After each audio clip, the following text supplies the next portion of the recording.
After the Hunt is a confusing and controversial movie. I believe that yes, while it's a good movie and a good piece of cinema, Luca Guadagnino tremendously overcomplicates his own movie to communicate a message that actually never has a resolution. The cinematography of this movie is no doubt a work of art when Garfield's Hank is up against other characters who are constantly questioning him after the accusations are made against him.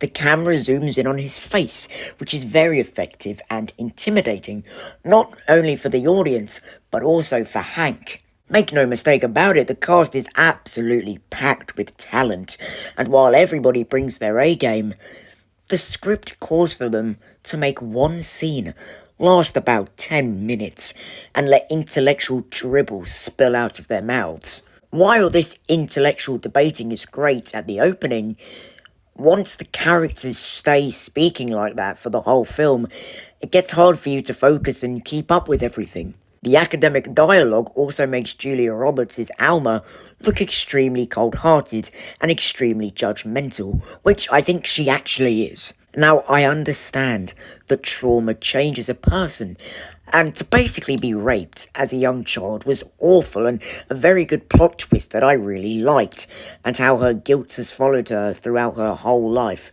and that's probably one of the reasons why she isn't active with Frederick. However, she treats everyone horribly and pushes everyone away. Even at the end of the movie, she doesn't let Frederick in fully, although there is a sense of understanding as she lets him in on her traumatic experience of the past. Once the accusation against Hank emerges, Alma becomes very angry on the basis of no concrete evidence. She treats Hank like an annoying son whose mother is scolding him. She verbally bullies Frederick, who is hurting for her affection, and she snaps back at Margaret in her own ways. She treats Margaret awfully. She verbally abuses her and all of her students, and then she slaps Margaret. You can't just slap people. Alma, what are you doing? Margaret, as a character, is obviously an unreliable narrator, and she's written in a way that makes her not see the error of her ways. She blankly gives accusations against Hank and peddles the lies for the whole movie until it's revealed that she lied. Maybe for personal gain or to tear down Hank's career. I don't know why she did it. Nevertheless, she gets no punishment and is never sorry. She's only sorry that she got caught.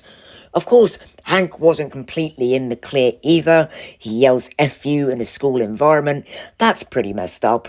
And there is obviously a spark between Alma and Hank that they both suppressed ages ago, allegedly. But Alma moved on, or so she says, and Hank makes a move on her in her sister's apartment. Poor Frederick is caught in the middle. Let's talk about Frederick, because he is so patient with Alma. He never forces anything. He always, without fail, leaves her pills out every morning. He loves her dearly, but she doesn't reciprocate at all. It feels like she borderline hates him, because he reminds her of everything she's missing out on with Hank. It's like she's just married Frederick because she takes pity on him.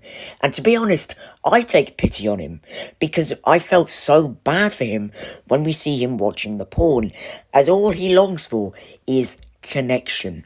Frederick also calls out Alma's BS constantly in this movie, especially with her fueling Margaret's ego with that weird student-teacher / mother-daughter relationship. Hank is the audience's eyes in the film, and he's the best written character in it. I've thought long and hard about what that ticking clock means in the film, and I've come to the conclusion that it has multiple meanings. The time that Alma has left until her world of hurt and upset comes crashing down. How long the audience has before the truth is revealed. In a literal sense, the time before Alma has an awful public medical issue.